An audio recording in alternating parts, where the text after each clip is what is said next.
Ramble, Chunty.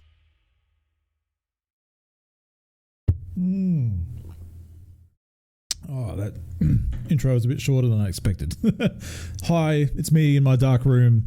Yes, there are lights on, but the Xbox One's behind me. I have not replaced the batteries for. I need to go shopping for some more batteries. So just bear with me on that, and we'll just hook right in. So it's been a couple of weeks since I've done one of these because work has just been draining as hell. I'm not complaining about the fact that I still have work. That's not it at all. Naturally, would I prefer to be doing something else? Yes, I think everybody would. Yeah, it's just been full on. I've been sleeping so much. I'm always tired. And I think it's this isolation stuff where I'm just exhausted mentally, just stressing about things that I don't need to, or that I shouldn't be stressing about. So I figured I was just sitting there out in the lounge room, just wasting my time, and I thought, oh, bugger it, I'll just come in here and do one of these. It's been a while, and I want to just talk into the ether about stuff, and just chill and hang out and have some coffee and talk some games and some fluffy stuff. So yeah, if I can get this position, yeah. And also the reason why I haven't done anything is because I got a new PC. I don't know if you can see over there, there's part of it, that mound over there, that is the remnants of my old PC. I finally replaced the thing after 7 years. Yes.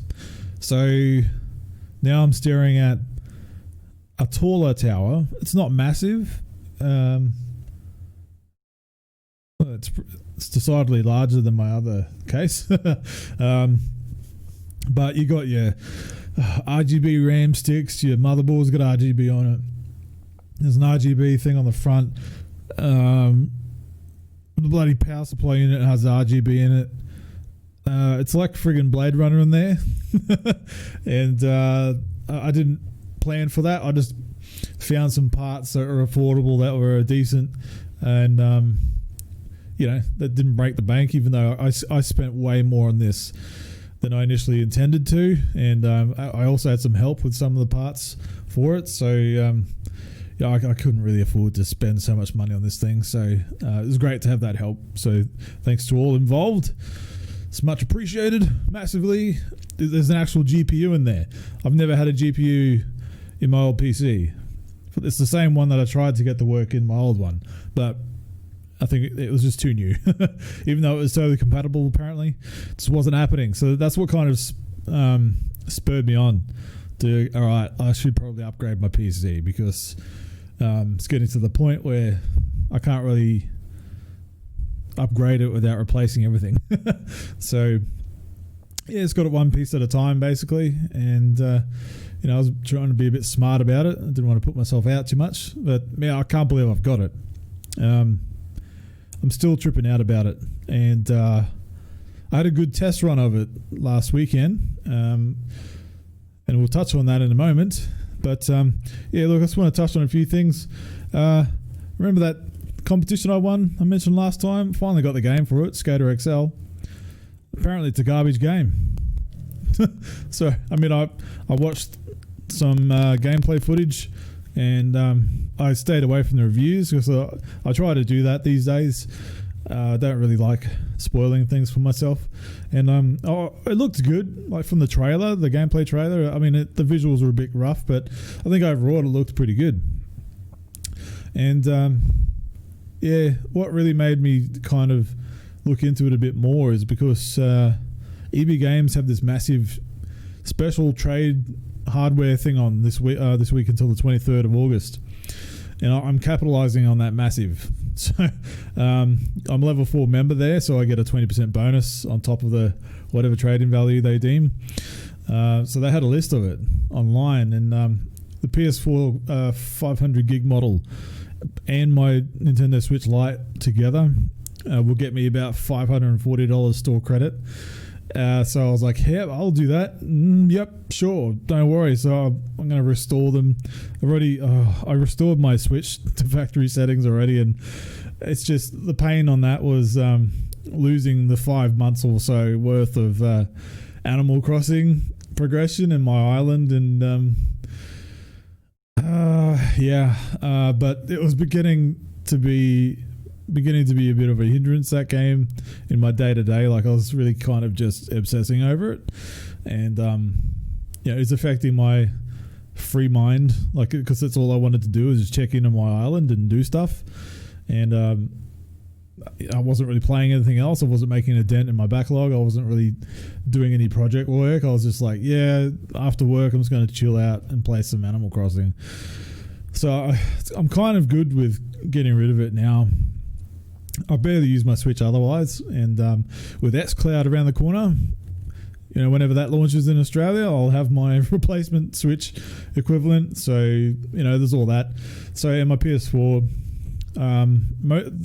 the last few games on it that I would be interested in playing are on PC now anyway. So I tried God of War, so I hadn't gotten to that yet. I put that on, and I played a good few hours of it, and I don't really like it. I'm disappointed, actually, in that, because I was looking forward to it massively. Visually it's stunning. The showcase of it, the presentation of it, everything about it, it's fine. But it's the gameplay. I just thought it was a bit boring and clunky, and I wasn't getting into it. I really liked the older games. Really, really like it. God of War 3 was the reason I bought a PS3. And I replayed that like several times, as well as the first two games. I love them. But this one, very disappointed by it. Mind you, I have seen the whole game already. I watched my mate Dylan play through the whole thing at launch. So I'm not missing out on that aspect, but I always wanted to go through it by myself. And now that I've tried, I don't really like it. So, all right, that's kind of the last thing that I was holding onto my PS4 for. Spider-Man, that was an amazing game. Really, really cool. I'm pleased I played that. And I'm very keen to eventually get to the second one someday. Not so much the Miles Morales one, but the official sequel, whenever that comes out. So the PS4 is going as well. I'm going to reset the factory settings tomorrow night, and both are gone on Thursday night, and I'm going to take that in with me, see if I can get an extra bit out of it. And so that's going to take a massive chunk, $540. It's going to take a massive chunk out of my next gen fund. I want to go into next gen with as little out of my pocket as possible.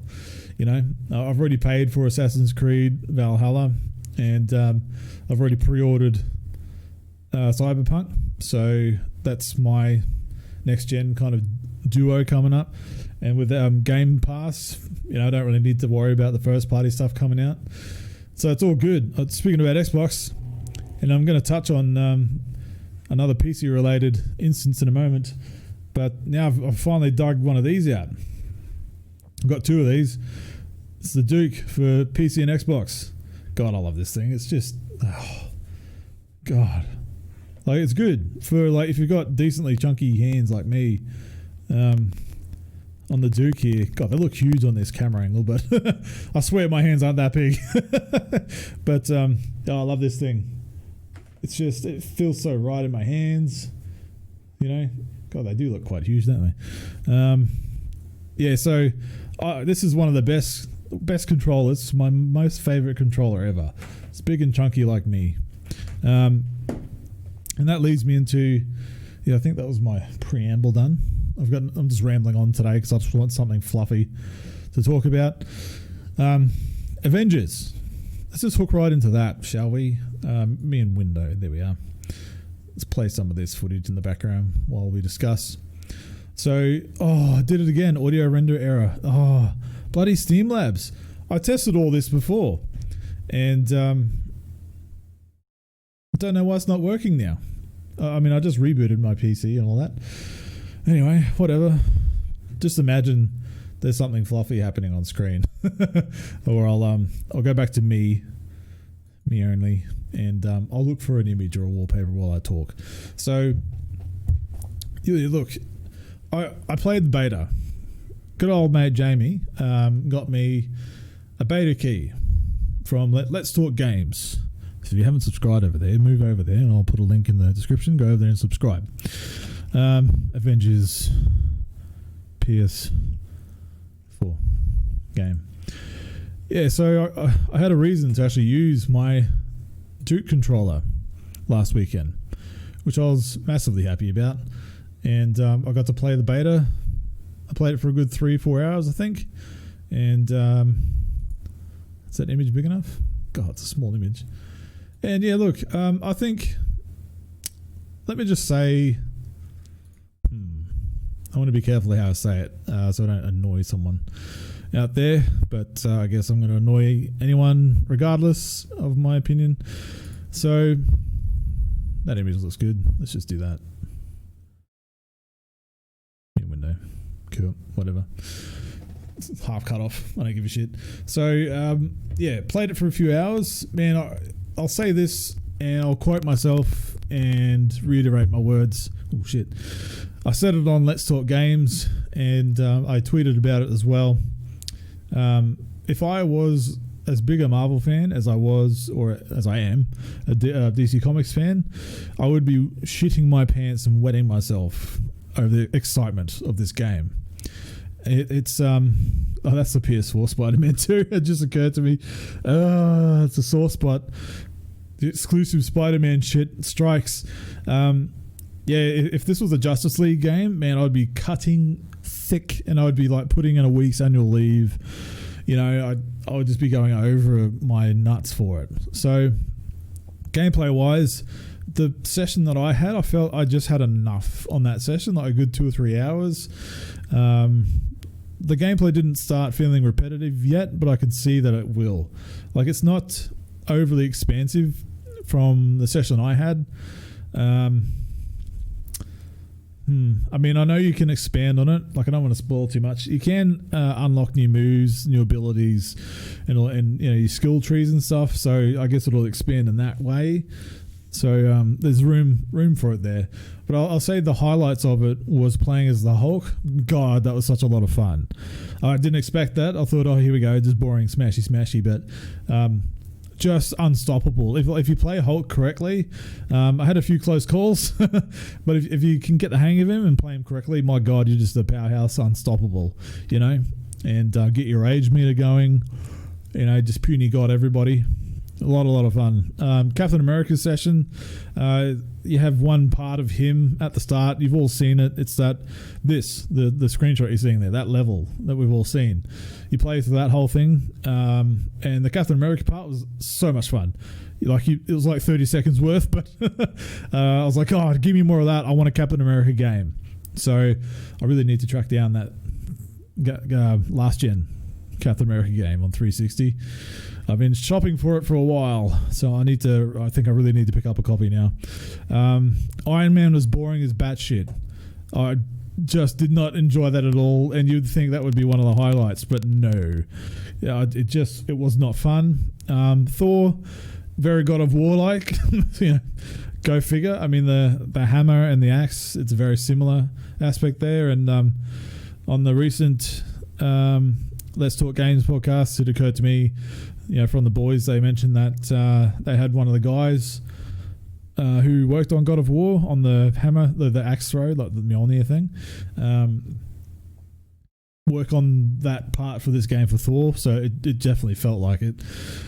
Miss Marvel, or Kamala Khan, whatever, should be Mr. Fantastic. God damn it. I don't care for her, but she was a lot of fun to play as. The pseudo Mr. Fantastic proxy for this game. Black Widow, very Arkham-esque. I mean, you could definitely feel the power difference between her and the others, and that's makes sense, right? She's a human with, you know, combat abilities and stuff. Who else do you play as? Them. I think I've gone through Thor, Cap, Iron Man, Kamala Khan, Hulk. Yeah, so far that's about it. And yeah, I can see this is going to be a massive game. The fans are going to love it. People like me that aren't a big fan of the games as a service, or however you want to say it, that puts me right off this game. And I come from a time of Marvel Ultimate Alliance 1 and 2, right? So that was it. That was the Marvel game you played. And I recently reacquired those two games because I really want to go through them again. And comparing the two, I would more likely go back and play those ones, I think, than this new one. I don't want to waste my time with it. It's too big. Like, I just don't have the patience for that stuff.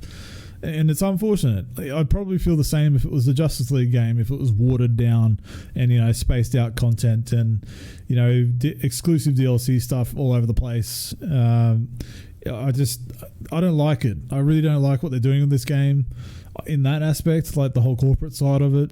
I don't know who's calling the shots in that regard, but I mean, the gameplay is solid. The graphics are solid as some massive glitches. I'm not going to lie, during the beta, considering it's only a couple of weeks out. How old is this version of the beta? I have no idea. But if this is a representation of the final game, my God, did they have some patchwork to do? Holy shit. A lot of glitches. So I hope that's not a problem at launch.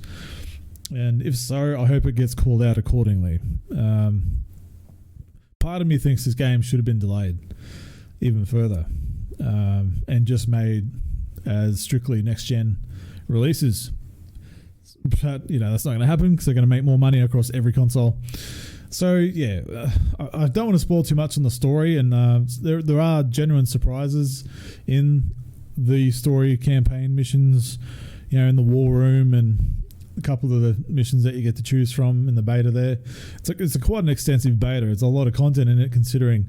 And I'm actually surprised my computer could run it. I was running it at only 1080p, pushing it 440p, 60 frames a second, but I was using high settings.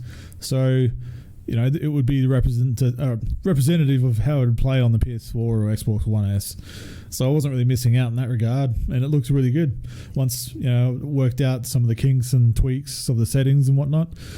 But yeah, look, I mean, if you're excited for it, if you like the MCU, it's very much in that vein. It feels lived in.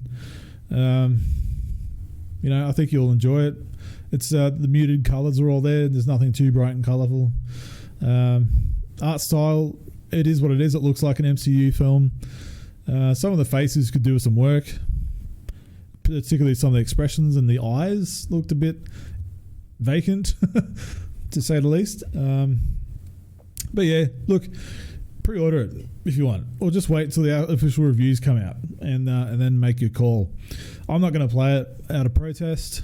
I've gone on record on that a couple of times now with this whole DLC exclusivity stuff. The fact that Spider-Man is not going to be included in this game in any meaningful sense because it's restricted to PS4.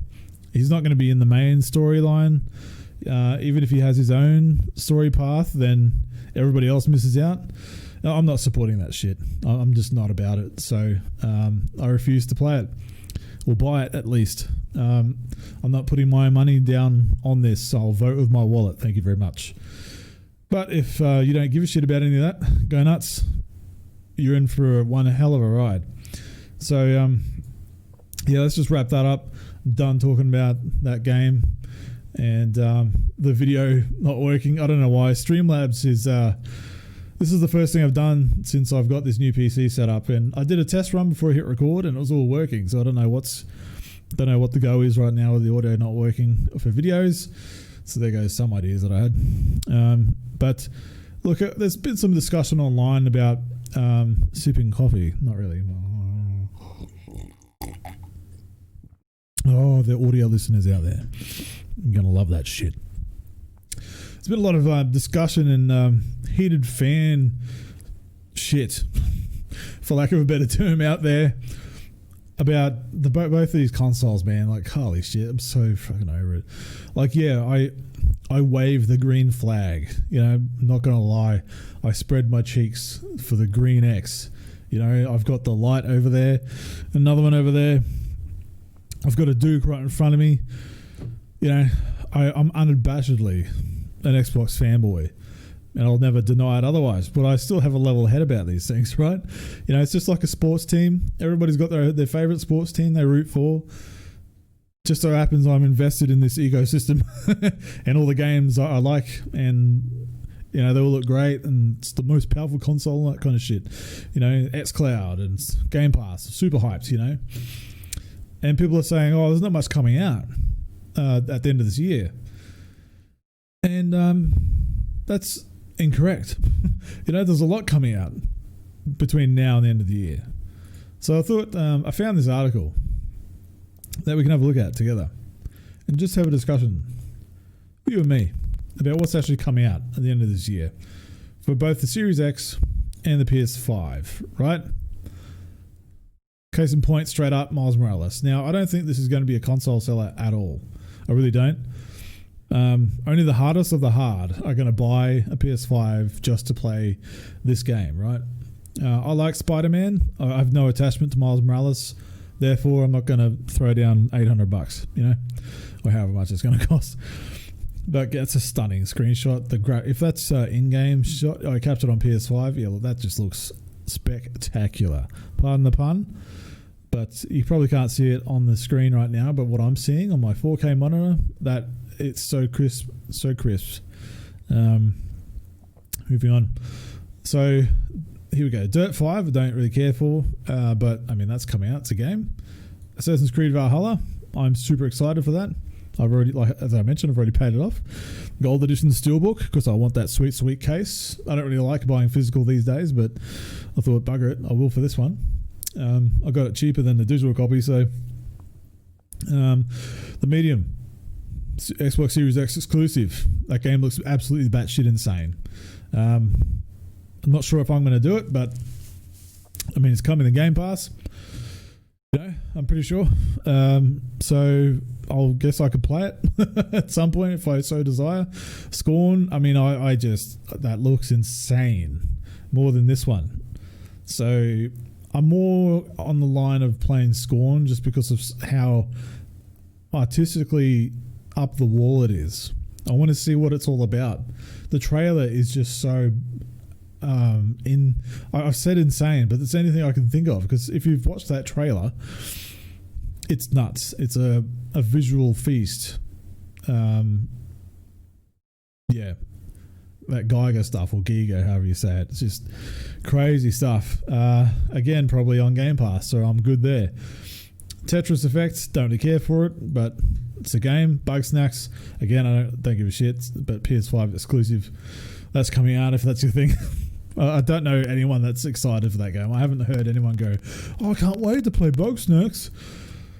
Oh, whatever, power of the PS5. Chivalry 2, yeah, I guess that has its fans. I don't like it. Godfall looks wicked as, from what I've seen so far, but I need to know more about it. And it's on PC.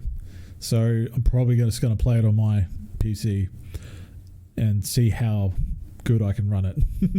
Definitely not going to be looking like a PS5 game on this computer. Gods and Monsters, no idea what that is, but it's another game coming out. Look at all these games coming out at the end of this year. No games, my ass. Jet, no idea what that is. Kino Bridge of Spirits looks really, really cool. PS5. Marvel's Avengers, just talked about it, not doing it. Marvel Spider-Man, just talked about it, not doing it. Observer, no idea what that is. Oddworld, oh, it's exclusive? Okay, fair enough. Outriders, now that's going to be good, I hope. I hope this is one of those games that takes me. Like, it's a game of service, I know, I hate it. I'll give it a go, or I'll wait for the reviews, but it looks like a another Gears of War Destiny contender type thing. So I'm pretty interested to see how that goes. Rainbow Six, don't care for, but I know it's massive. Recompiled, don't know what that is. Artful Escape, I think I know what that is, but I can't remember it. The Pathless looks very interesting. Unfortunately, a PS5 exclusive. I saw that in the recent State of Play, and I thought it was fascinating. So unfortunately, I won't be able to play it. Worms Rumble. Why the hell is Worms exclusive to PS5? What the hell happened there? Maybe it's timed? Hopefully they're both timed exclusives. Not that I really care for Worms, but I'm interested in that. Yakuza. Like a Dragon? Yep. Xbox Series X and PS5. Can't remember if it's coming to Game Pass or not, but regardless, I mean, look at that massive list of games, and then you've got Cyberpunk as well, Watch Dogs, WRC9, I don't know what that is, Madden, NBA, all this shit. It's coming at the end of the year. So this argument that's happening online about there's nothing to play. Like, why are we going to upgrade to these new consoles for? Every one of those games are coming out on a next-gen console. You know, that's a handful of reasons right there. Like, I think the people that are naysaying the launch of these new consoles, like the people that are going to be there, that want to be there, will be, and there's going to be so many of us, right? Yeah, they might find that there's less people based on the current state of the world right now, and money's not easy to come by for a lot of people.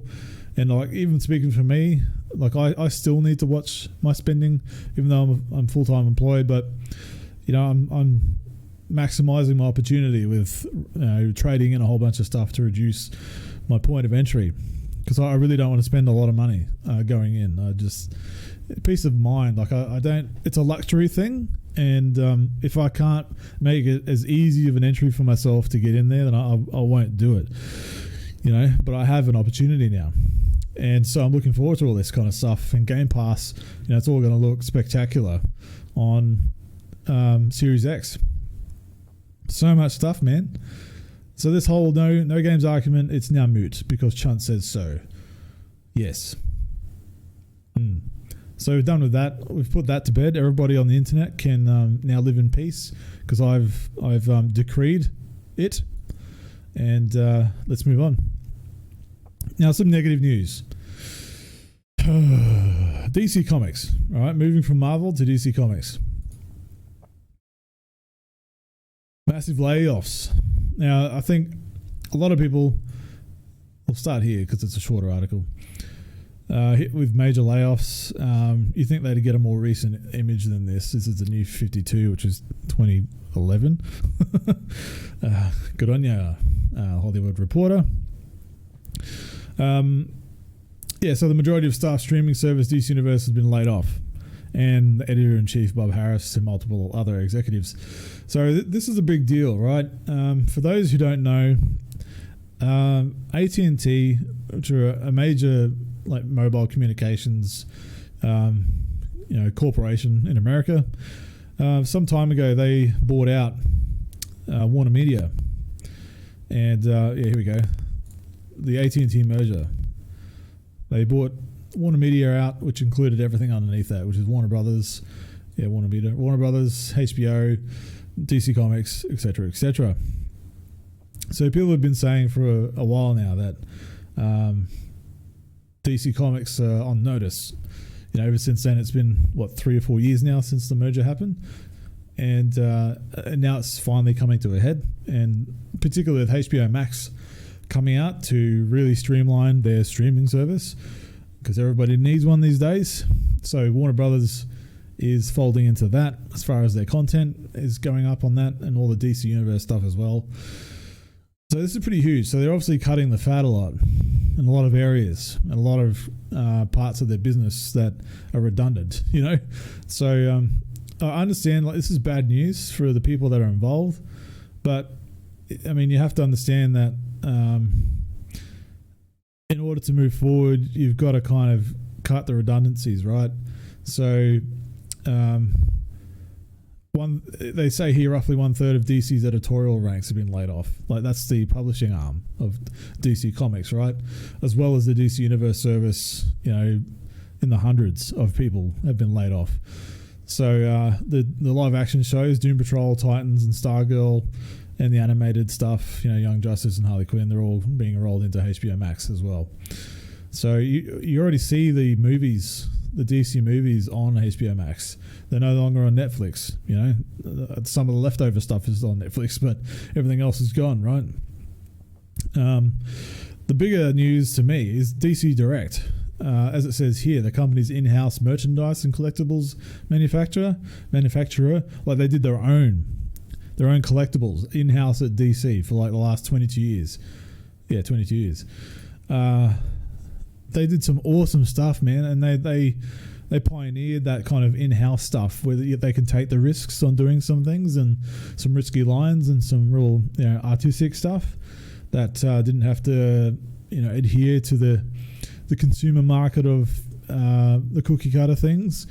So it's a bit disappointing. Like you've probably seen in some of my shots, the Green Lantern, the 1-to-1 scale Green Lantern that I've got back there, that was from DC Direct. So they do those kinds of things, like 1-to-1 replicas. They've got mother boxes. They've got, Aquaman tridents. They've got the utility belt for Batman and Superman capes and all the 1-to-1 props. The Dr. Fate's helmet, like, fuck, I want one of those.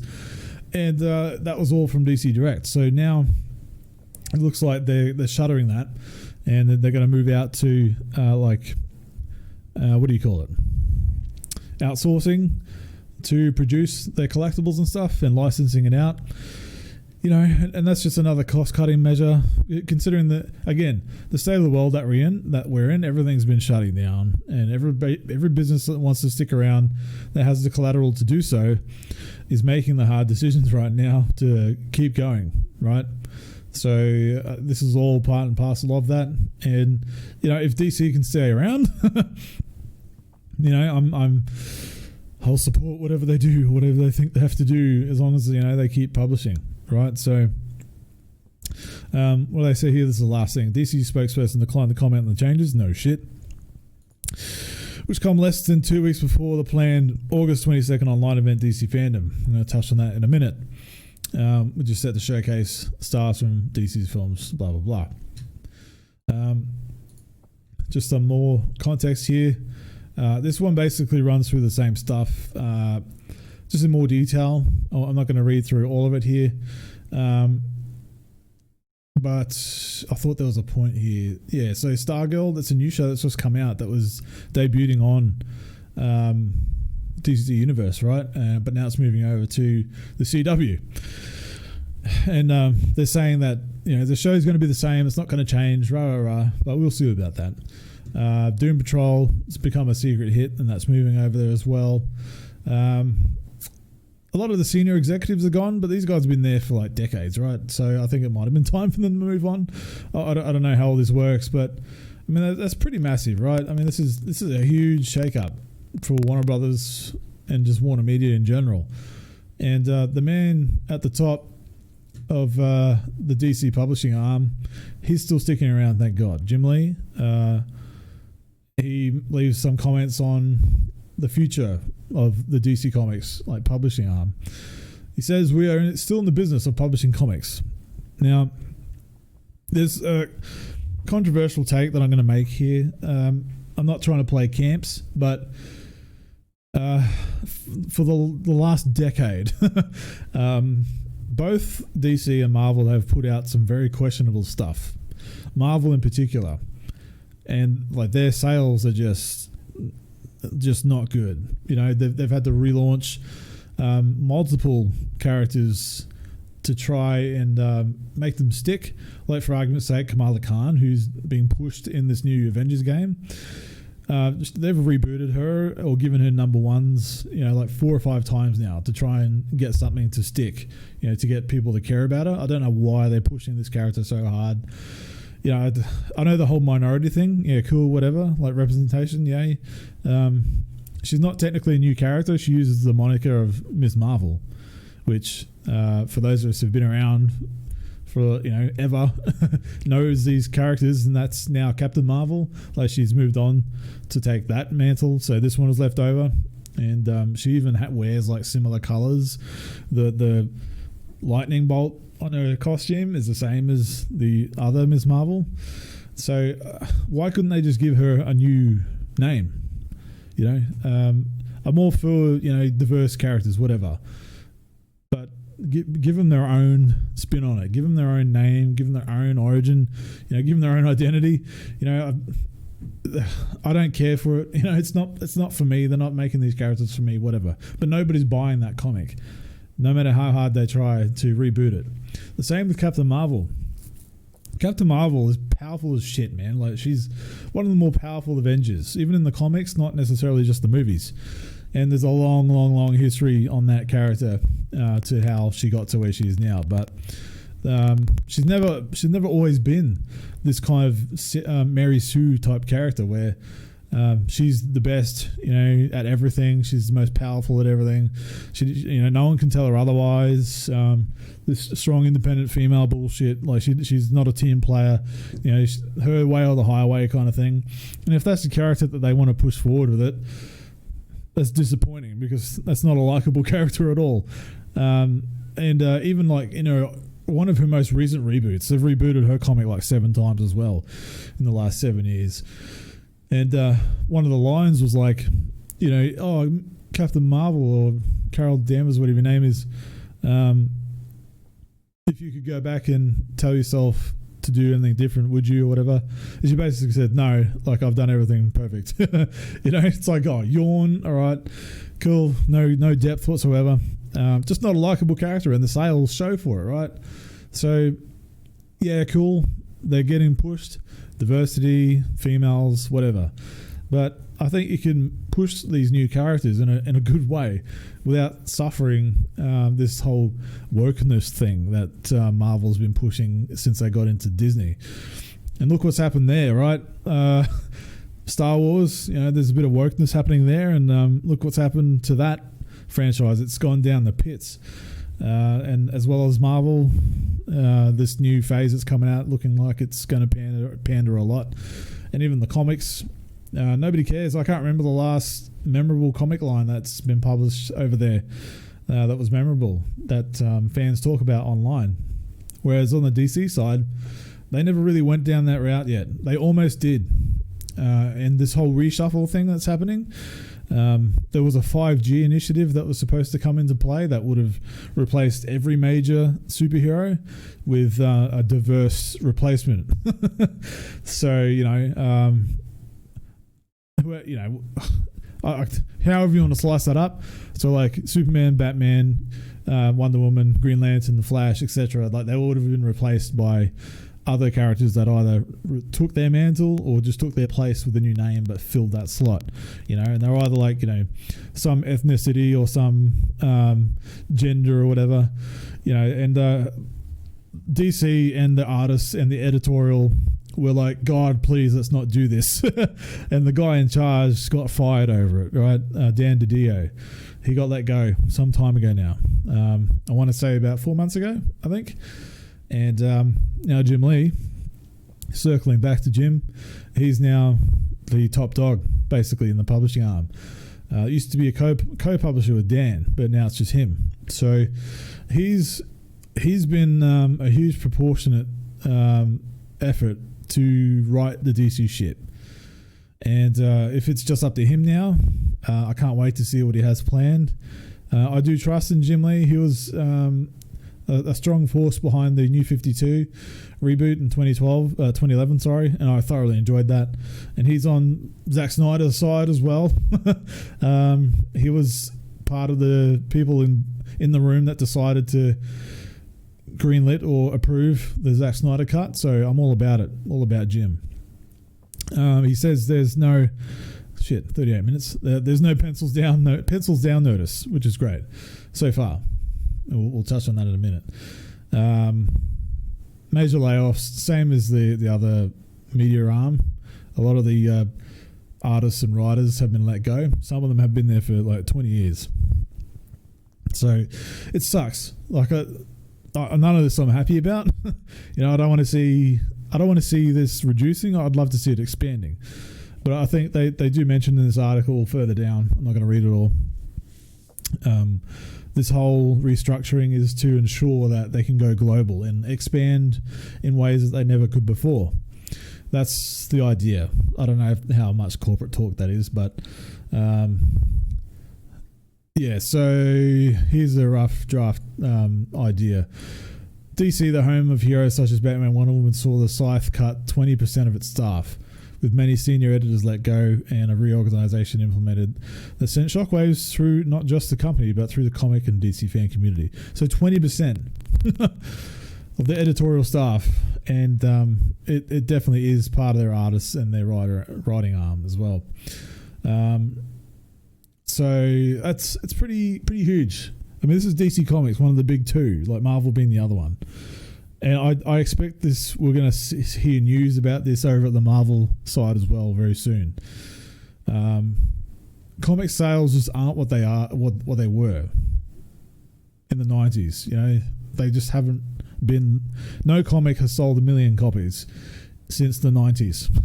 You know, the last comic that sold that much, that's actually in the public eye or zeitgeist, is actually one that Jim Lee was on, which was X-Men #1 in the 90s. His famous covers on that and the run that he did there, just big numbers back then, and they're not doing that anymore. Like even some like Batman comics push 20 to 40,000, a month per issue, and it just goes down from there. Batman being one of the biggest sellers over at DC month to month, whereas on the other side, like Captain Marvel and Kamala Khan, barely pushing 8,000. Nobody's buying that shit. To the point where I don't see how they're funding that. I really can't see how they can keep putting out those books at such low numbers. So all this is putting into place more targeted to digital. Like they mentioned in this article. See if there's another image that I can use. Whatever. Jim Lee goes on to mention that the digital push for publishing, like, is DC still publishing comics? Absolutely. So that's great, 100%. And this is the part where he goes into there's a percentage of comics that just don't sell physically, but if they can push them digitally, like Injustice, for argument's sake, that was an absolute mega hit digitally, to the point where they greenlit the physical release of it whenever that came out, and it just sold more even then. So this is kind of what they're going for, where the physical books that they'll put out will be the sure things. Like the big characters that you know about, they're going to have their books.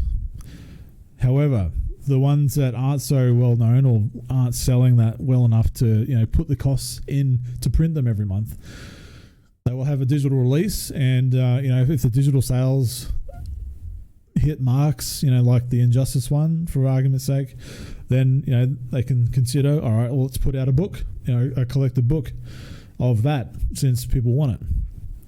And I think that's a natural progression of this industry. I really do, because you can take the risks, and they do touch on that in this article, that you can take the risks of the low cost, like you're cutting out the whole publishing cost of a comic, and the physical point of sale aspect, and the added costs of like shipping and all that stuff, printing. You can just take the risk and put it up there. And if it finds its audience, it finds its audience, right? And then those of us who want it, they can sell directly to the consumer if they want a physical book, like me. Like I trade sit. I'm what they call a trade sitter. I'll wait for the trades of a particular arc to come out, in a collected book, and I'll buy that so I can just read like a good 4 or 6 issues all at once, like an actual book with a full story in it. And I think that's what they need to move on to. Like you can keep your monthlies, I guess, for the big guns, but all the other stuff, just release it as a book. I'm all about that if that's where they're going with it. And who knows, in turn, like once they've finished their restructuring, if they put up more of the digital stuff, you can get more artists back and more writers back and put out more books digitally, low cost, and hopefully you pay them well enough to come back and do that kind of stuff. And like they've changed their distributors. This is another massive shake-up. The Diamond distributor, who basically distributes every comic known to man, particularly from Marvel and DC. DC left. They broke away. Says the word here. Broke away from Diamond distributors, and now they're getting 2 other companies to help. And they're like more reliable, or they're more affordable, I think, or they're more flexible, I think was the word that they used. So this is huge. I mean, good on them for doing it. You got to roll with the times, unfortunately, and I think this COVID thing just helped push that along a bit faster than they originally intended. So a lot of this has been very recent, and it's been moving very fast. So I understand there's a lot of backlash for it, but I think once the dust settles, this will just be how it is, And this has been an important question I wanted to get to. When the AT&T merger happened, everyone's saying that the writing's on the wall, and AT&T hate comics and want to get out of the comic business. Considering when you compare the comics arm to the media side, it's not big money in comparison. So I don't think they're too concerned. As he says here, I don't think they want to stop us from publishing comics. And this is a very good point. Comics serve a lot of different purposes, and one of them is a great way to incubate ideas, right? Create a new character, make a comic for it, put it out there and see what happens. Low cost, R&D, you don't have to sit there and wonder if this new IP is going to be a good idea. You just put it out there digitally and see what happens in creating the next great franchises. We want to continue that. Why would you want to stop that? Why would you want to stop creating great content that could be used across the greater enterprise? Makes sense. Like, why would they get rid of this incubative hub of ideas of DC Comics that you've had people writing ideas, come out with characters for 85 years or something now? Why would you get rid of that? And that's just the perfect response. So, if AT&T want to make more movies out of all these properties, they've got just a wealth of them. They're not going to stop that. That would just be dumb. Really, really dumb. What's going to happen to DC Universe? We don't know. That's getting rolled into HBO Max. DC Direct. Yeah, it goes on to that. They're closing it down, licensing out. Where do you see DC in 2 years? This is where he just talks about going international, global, growing the business, both physically and digital, blah, blah, blah. Opportunities are global. So, There's multiple marketplaces that they can cater specific content for, different countries, different backgrounds, all that kind of stuff. It's not just America and the Western world. They could expand and create new content for those people, which is good, man. That's all positive. And this is where I went into that whole Injustice example. Yep. So look, there's a lot of doom and gloom in the air about all this. I'm not going to rant on it too much. There's positives to take away from this. And I know I've had a few responses online, like on Twitter as well. People tagging me in all this news and go, what's your take on it? And rah, rah, rah. So my take on it is like, look, it's going to look bad for a while and it's a massive change. It's a massive downgrade. But I think it's a smart one. Unfortunately, people are going to suffer through this. A lot of them are very talented people, and I'm sure they'll pick up somewhere, or maybe come back. As I said, when the dust settles, they might get rolled into other projects. So as long as they're still around, that's the more important thing. We can't lose DC. Like, we can't just have a Marvel only world. DC is an important company with a lot of history, just a lot of mythical characters, and we can't get rid of that. Whatever they have to do to stick around and I guess reboot or relaunch again, I'll be there for it. As long as Justice League and Superman, Green Lantern, and Blue Beetle and Dr. Fate and all that stuff, as long as they're still there, I'll be there too. So look, I'm trying to be positive about it. What they need to do is stop catering to the woke crowd. I know people hate the saying, but the whole go woke, was it? Yeah. Get woke, go broke, that whole thing. It is true. Like, it proves time and time again. You cater to the woke crowd that can't afford to buy the stuff and that they were never going to buy it anyway. Because they don't have jobs, so they're all living together in one place, and 5 people living in a 1-bedroom place. They're never going to buy your product anyway. So why are you going to cater to them? They're not buying what you're putting out. Meanwhile, people like me, long-time fans of these properties, we're a bit alienated. We don't really recognize the heroes that you're putting out, or the same ones that we grew up with just aren't the same. That's a problem. It just is, right? So you put that back on track and you might get some of us back. I think that's part of what this is happening, what they're doing. They're kind of restructuring everything and going, all right, we've catered to the wrong people for too long. These people that we're catering to aren't buying the stuff. Let's bring it back. And I look forward to that. A bit more bad news. I And I know I just tried to end on a positive there. Bit of bad news following up on that is DC cancelling the books. This is just a roll-on effect with what we've just talked about. I mean, I'm not a Teen Titan fan. I don't really read Young Justice. I don't mind Teen Titans. I used to collect that for a couple of years in 2011 when they relaunched. A very good book. Suicide Squad's never really been my bag, particularly this recent run. Tom Taylor is one of my favourite writers, but my God, I don't really like what he's doing with that. Hawkman is an absolute awesome character, very underutilized for a very long time, and apparently this run recently has been absolutely killing it, but it's been canned. So Batgirl's recently been cancelled, a Batman book, Justice League Odyssey, which is a more like space-centric, like out there in deep space Justice League team. Seemed interesting. I know it had its fans, but I think it's run its course. I don't think that was ever going to be a long-term book, which makes sense why that's cancelled. And a lot of other books, which makes sense. I'm surprised. I think they're going to reboot Teen Titans again with a new team. I think this is just going to be an end of this run, and then they'll reintroduce it. I think the Titans book itself is still going, which corporate synergy, maybe that's why they don't want two Titans books going at the same time.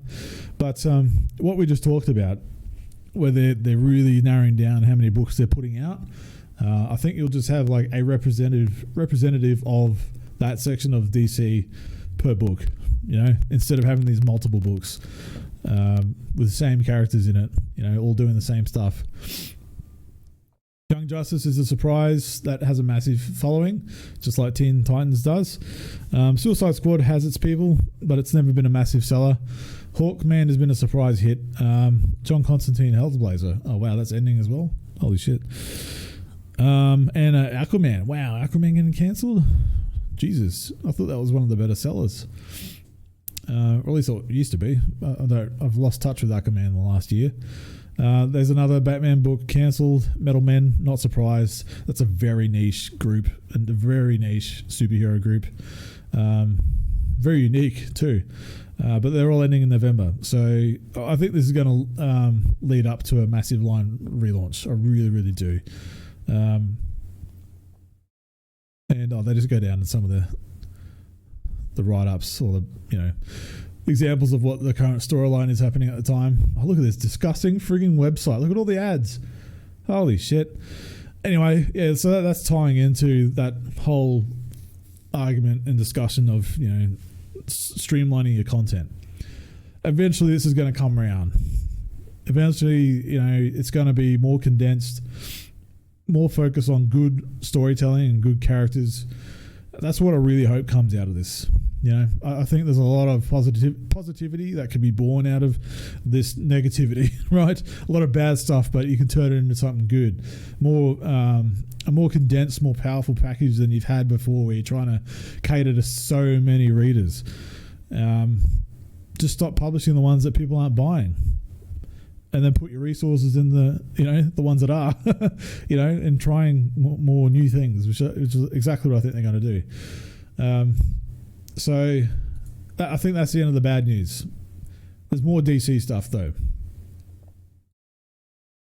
Now, DC fandom. This is my schedule. For those who are uninitiated, DC FanDome, which is, a play on fandom. There's a massive event happening next weekend, which I am going to be live streaming until I can get as long as I can avoid getting in trouble. So what this is, it's a 24-hour event. So there's a block of 8 hours of content, and they replay that 3 times. So what they've done here, they've created a website for us, and we can go sign up for all the events that we're interested in. And down the side here, you can see this little calendar icon. And what that is you download like a calendar item that you can open up and into your web calendar or your local calendar or whatever on your computer.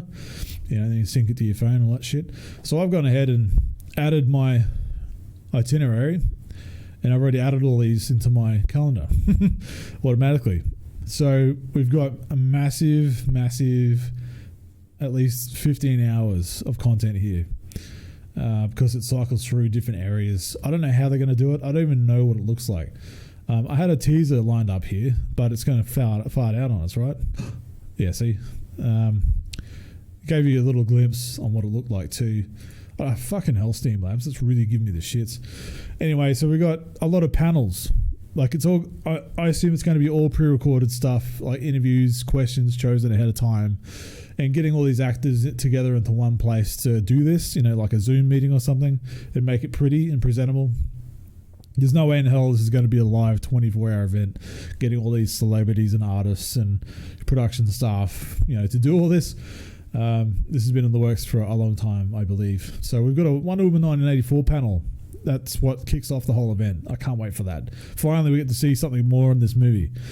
There's a DC FanDome store. I'm keen to see what they have in there, but depending on how much money. I don't know if I want to, if I can get a memento. This is the first thing. Hopefully they make it a annual event maybe. I'm really excited, man. I can't wait for it. Warner Brothers Games Montreal announcement. So everybody's saying this is a Batman game. The one that's been rumored for a while. Gamers, you won't want to miss this. First look at an exciting new game. 20 minutes of a panel. Got to be something good. And we know it's not the... I'm pretty sure that's not the Suicide Squad because that's Rocksteady. That's another one. So this has to be a Batman game. Multiverse 101. This is maybe just like it sounds like it's going to be, as I say here, a refresher of what the multiverse is and what DC is, because a lot of DC legacy is around the multiverse, multiple Earths, multiple characters, versions of the same character. So that'll be interesting to see what they do there. How to break into comics for artists. I'm actually very keen to check this out. Just for my own interests, I'd love to finally publish my own book one day. If I can have the fucking time to write it up and storyboard it and then draw it and then color it. And, it's a lot of work for one person, particularly when you're working full time. Now, a Flash panel. Now, we haven't heard anything about what is happening with this Flash movie for a very long time. And that's what this is. It's the filmmakers and Ezra Miller as the Flash and the screenwriter to give us a rundown on the first ever Flash movie. So it's a 10-minute thing, 10-minute stint. So I'm not expecting a lot of details in that, but it's good to see that they're finally going to talk about it. The Suicide Squad. This is a new movie that's coming out by James Gunn. So obviously it's going to be interesting. It's a 30-minute stint, so they've got a lot to talk about, I assume. Interested to see what that is. I actually didn't mind the first one too much. Hopefully it's not too fucking up the wall. Jim Lee, he's all over it, man. He's a superstar. He's a massive name in the comics. He's a big deal. Being the head of DC basically now, DC Comics Publishing. This is going to be good to get him to talk about. It's a 3-minute video about the Hall of Heroes and what DC fandom is. So very, very keen on that. And then they follow up with an actual portfolio review with him. Looks like he looks at some fan-submitted art and gives some critique and stuff. That's going to be nice and fluffy. A surprise DC Comics panel. No idea what this is going to be about. It's 20 minutes long. I hope there's some massive announcements. Hopefully some movie announcements. Hopefully some Henry Cavill. I want to see Henry Cavill and something Green Lantern related. I really, really do. Will that happen? Who the fuck knows? Now, here's a screening of a new animated movie, Deathstroke, Knights and Dragons. This looks actually pretty cool. I didn't realize that they're going to be playing full movies at this thing. So it'll be a good break between a lot of the panel stuff. 90 minutes. I put this on there, so I'm not sure, but it's going to have a lot of different Batman voice actors on a panel here. So 20 minutes where they interview some of the Batman actors over time. This could be interesting, but some of these will clash, unfortunately. I can't stay away for 24 hours. I'm going to watch as much as I can within this chronologically, and I might just have to bounce out on certain things like a real convention. This I'm probably going to pass up altogether. This is about the new Superman and Lois TV show on CW. I'm not excited for this at all. I'm ready to be proven wrong though. To see Superman back on the TV screens again with his own show. I mean that itself was cool, but I don't like the actors. I just don't. So we'll see how that goes. The Snyder Cut. Now this is the big thing. This is the main event. We've got a 25-minute section here about the Snyder Cut of Justice League. It's finally going to happen. I'm anticipating some surprises here, or at least a few surprise guests as he discusses eagerly awaited film. 25 minutes. I'm guaranteed there's going to be a trailer on here. I'm pretty damn sure it'd be such a massive event to not be providing a trailer for, right? Man, that's going to just break the internet that day. I can't wait. And it's on at 7:45 in the morning, Sunday morning. So I don't know how I'm going to do this. It starts at 3 a.m. by the way. To be announced, so that one's a secret. Aquaman, just a 80th celebration of Wonder Woman. Superman Man of Tomorrow, world premiere. It's a new movie, animated movie. Yep, sure as shit. Gonna watch that. Pretty keen for that. The Shazam panel, and I think they're going to be. They say they're sworn to secrecy for the new script, so I don't know how much they're going to be talking about. It's only 10 minutes, so it's good to see them turning up at least. I guess I wouldn't imagine too much there.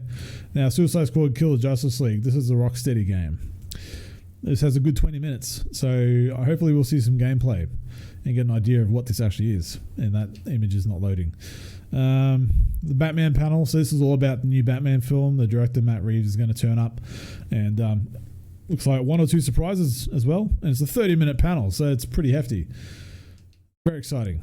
What was the one? Shazam. No, wait.